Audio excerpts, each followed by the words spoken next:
Sebelum kita akan membaca, merenungkan bagian firman Tuhan di saat ini, mari berdoa.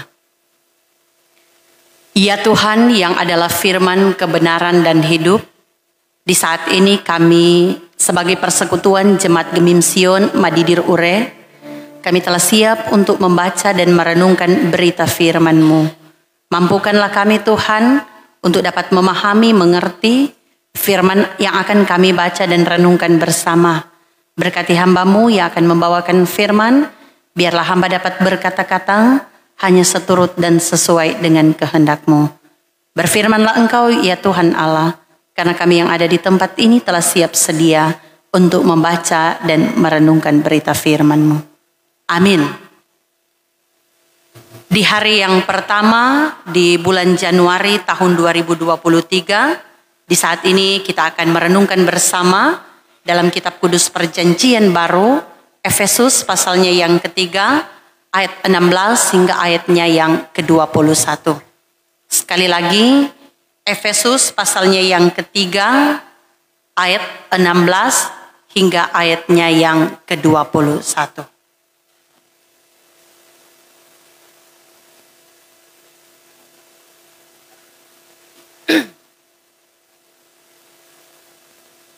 Oleh Lembaga Alkitab Indonesia memberikan perikop doa Paulus. Bunyinya sebagai berikut. Aku berdoa supaya ia menurut kekayaan kemuliaannya menguatkan dan meneguhkan kamu oleh rohnya di dalam batinmu. Sehingga oleh imanmu Kristus diam di dalam hatimu dan kamu berakar serta berdasar di dalam kasih. Aku berdoa supaya kamu bersama-sama dengan segala orang kudus dapat memahami betapa lebarnya dan panjangnya dan tingginya dan dalamnya kasih Kristus, dan dapat mengenal kasih itu sekalipun ia melampaui segala pengetahuan. Aku berdoa supaya kamu dipenuhi di dalam seluruh kepenuhan Allah. Bagi Dialah yang dapat melakukan jauh lebih banyak daripada yang kita doakan atau pikirkan, seperti yang ternyata dari kuasa yang bekerja di dalam kita. Bagi Dialah kemuliaan di dalam jemaat dan di dalam Kristus Yesus turun-temurun sampai selama-lamanya. Amin. Selamat tahun baru saudara-saudara. Selamat menikmati berkat Tuhan.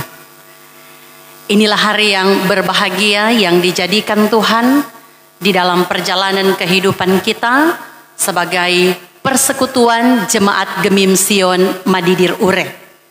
Oleh karena berkat kemurahannya sehingga kita sudah boleh melewati tahun 2022. Oleh karena berkat pertolongan Tuhan, sekalipun tidak dapat dipungkiri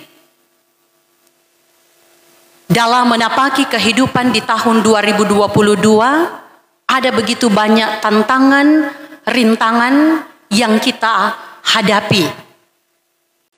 Akan tetapi berkat kebahagiaan senantiasa dinyatakan di dalam kehidupan kita sebagai umat kepunyaannya. Nah, nyata di hari ini, di hari yang pertama di tahun 2023, orang boleh dibangunkan dengan tubuh yang sehat, kuat, dan diberkati. Nah, itu merupakan anugerah Tuhan.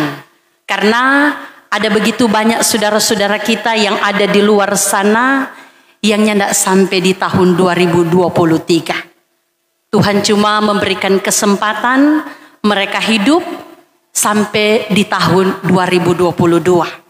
Karena itu berbahagialah bagi orang sebagai umat percaya yang masih diberikan kesempatan untuk boleh ada di tahun yang baru ini.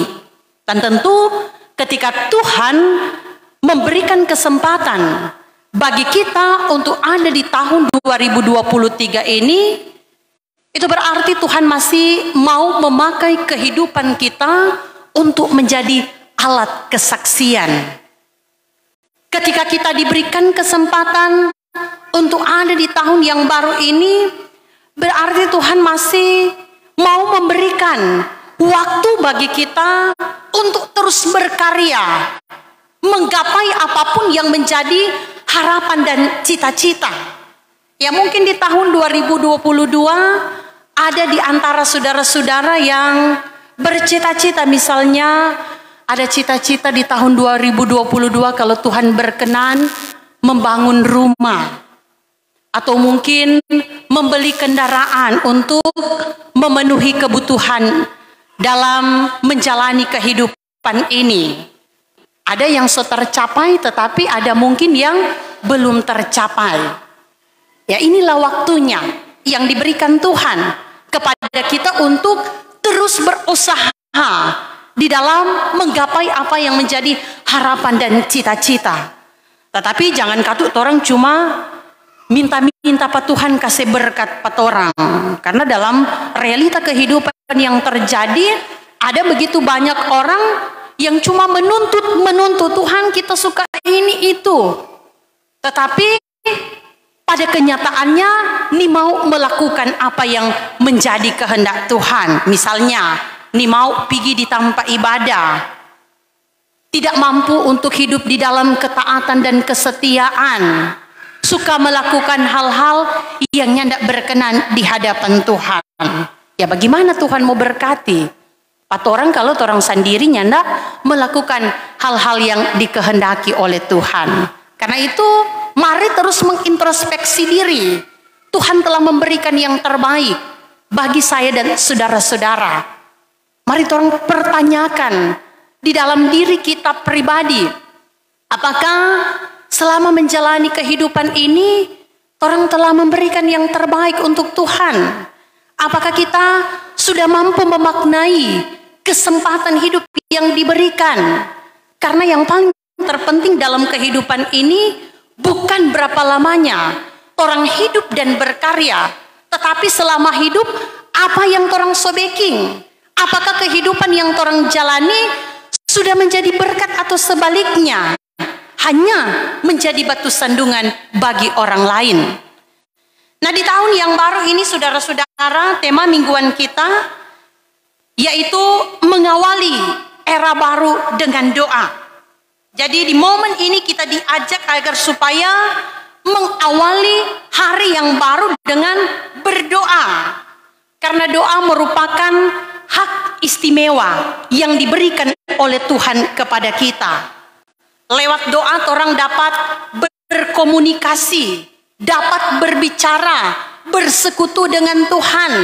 Lewat doa kita pun dapat mengungkapkan apa yang kita alami, apa yang kita rasakan.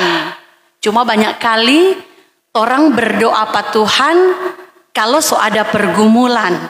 Ya ketika orang kehidupan berada di zona yang nyaman, ketika orang kehidupan berjalan mulus, apa yang orang inginkan tercapai, ya orang kadang-kala soalnya tidak berdoa. Ya orang merasa, oh itu kuat karena kuat hebatnya saya sebagai manusia. Nah, kalau ada pergumulan apalagi sakit, ya rasa-rasa tiap menit orang kurang mau berdoa, berlutut, minta pertolongan Pak Tuhan. Ya kalau Tuhan sama dengan orang manusia egois, Tuhan mau bilang, oh ngoni kalau senang ngoni lupa Pak kita, kalau susah baru ngoni mau cari.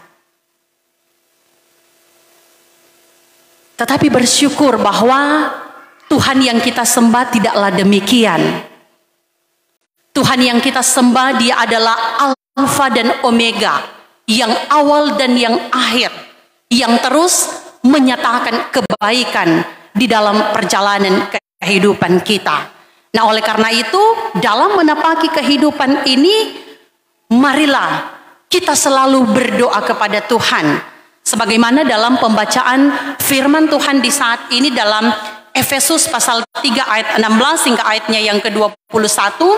Nah firman Tuhan ini memberikan kesaksian tentang Paulus yang berdoa bagi jemaat.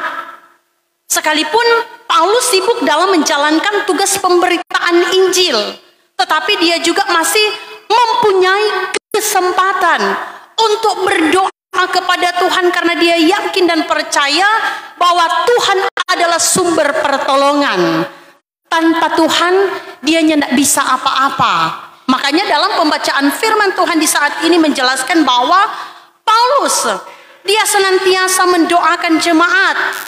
Di sini juga menjelaskan bahwa Paulus bukan hanya memberitakan firman Tuhan, tetapi dia senantiasa melakukan hal-hal yang berkenan kepada Tuhan. Firman Tuhan dan doa harus selalu berjalan bersama. Jangan komeng cuma baca-baca firman Tuhan, kau nyandak berdoa, atau sebaliknya, cuma komeng berdoa, tetapi nyandak membaca firman Tuhan.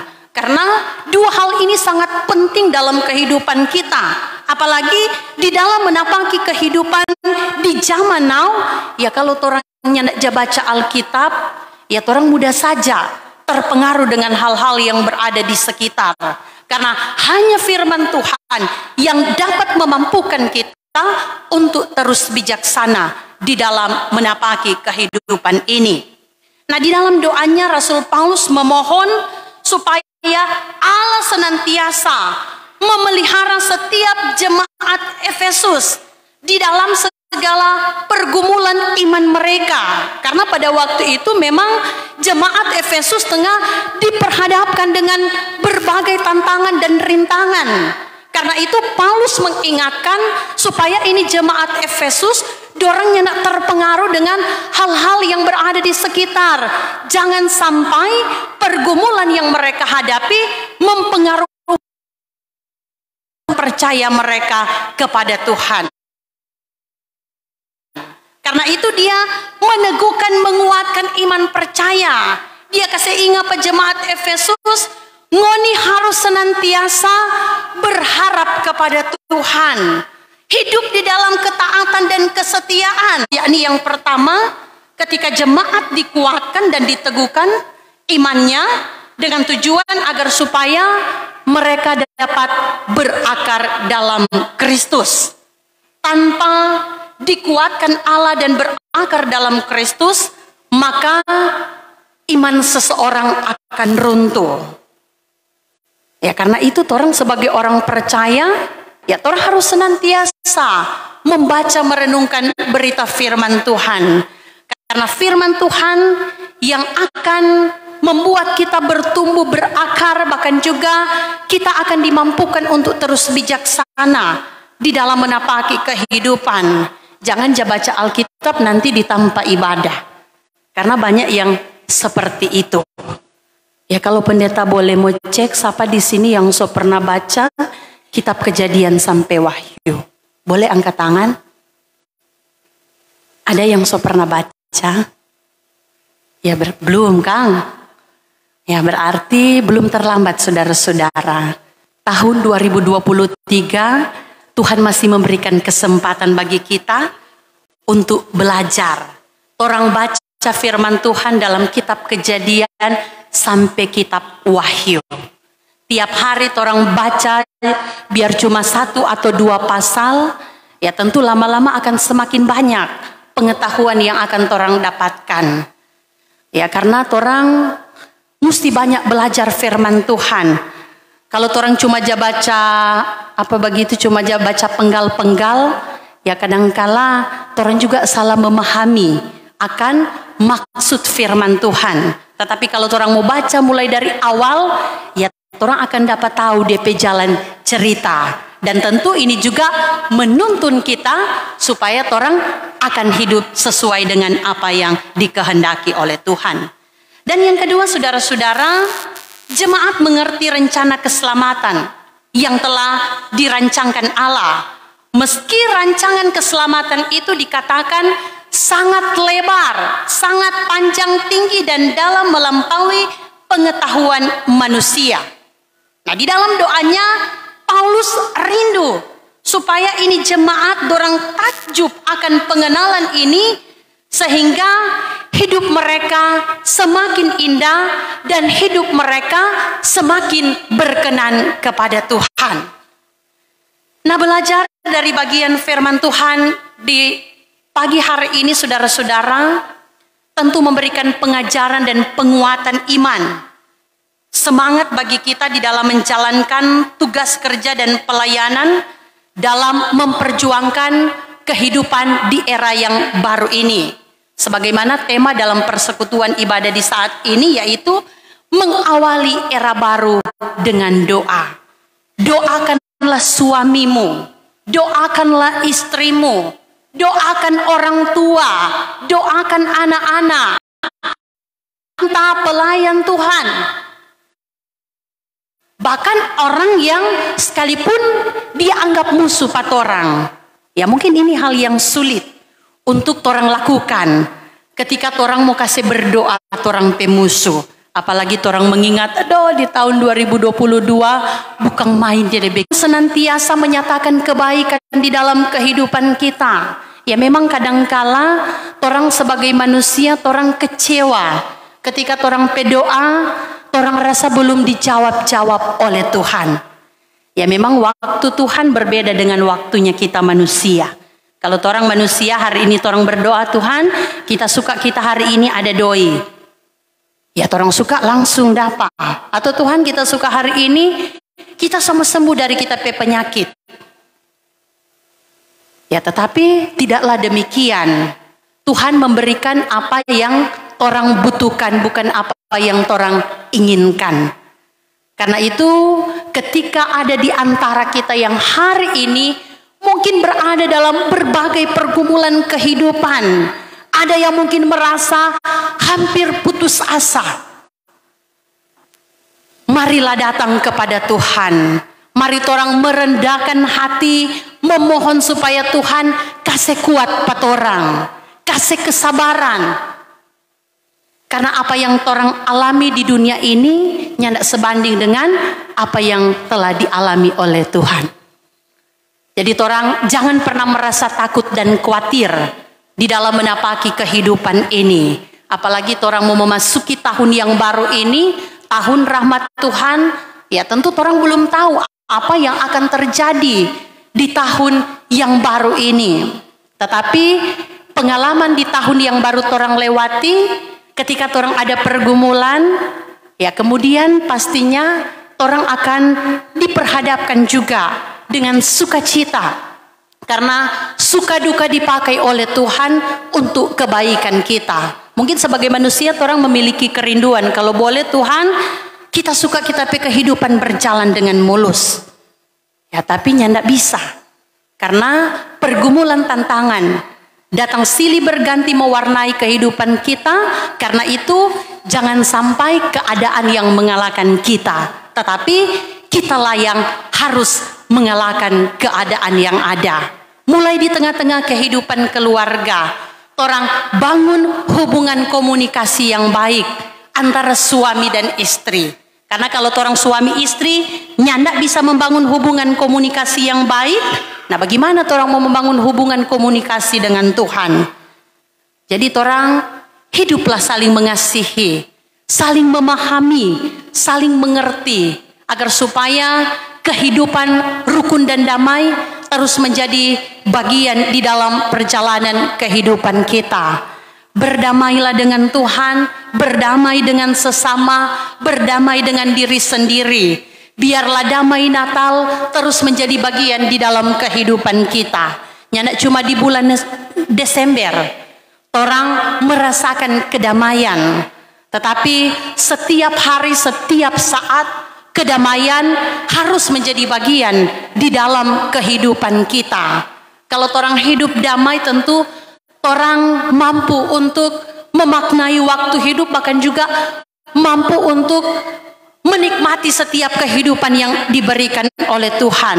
Maka kalau orang soalnya ada damai, ya pasti orang soalnya enjoy mau menjalani kehidupan. Contoh saya dan keluarga. Ya karena orang enjoy ketika orang datang di Bitung, ya menikmati suasana, keadaan, bergaul dengan jemaat. Yang tidak dapat rasa semua 2 tahun di Bitung. Ya tentu hal-hal seperti inilah yang harus orang lakukan. Karena kalau sebagai pendeta pelayan Tuhan, misalnya datang di Bitung, kalau orang tidak bisa berdamai dengan keadaan, ya pasti orang tidak akan betah. Mau tinggal di Bitung, bahkan juga mau melayani. Tetapi kalau orang senantiasa bisa menghadirkan kedamaian, maka orang juga akan enjoy di dalam menapaki kehidupan. Perjalanan kehidupan kita masih panjang. Jadi isilah kehidupan ini dengan hal-hal yang bertanggung jawab. Sebagai orang tua, teruslah menjadi contoh dan teladan bagi anak-anak kita, supaya orang anak-anak bisa hidup di dalam takut akan Tuhan. Bahkan juga anak-anak muda, generasi muda yang adalah tulang punggung gereja dan bangsa. Pendeta lihat hari ini banyak yang hadir, teruslah menggapai apa yang menjadi harapan dan cita-cita ke depan ketika Tuhan masih memberikan kesempatan lewat orang tua untuk membiayai studi yang ada, berarti mesti sekolah baik-baik. Saya selalu mengatakan bahwa pendidikan itu sangat penting dan pendidikan dapat mengubah orang pe kehidupan. Agar supaya di kemudian hari orang boleh sukses berhasil, dan tentu ini juga menjadi suatu kebanggaan bagi orang sebagai gereja yang ada, tetapi juga dalam kehidupan bermasyarakat. Selamat tahun baru, Tuhan memberkati kita semua.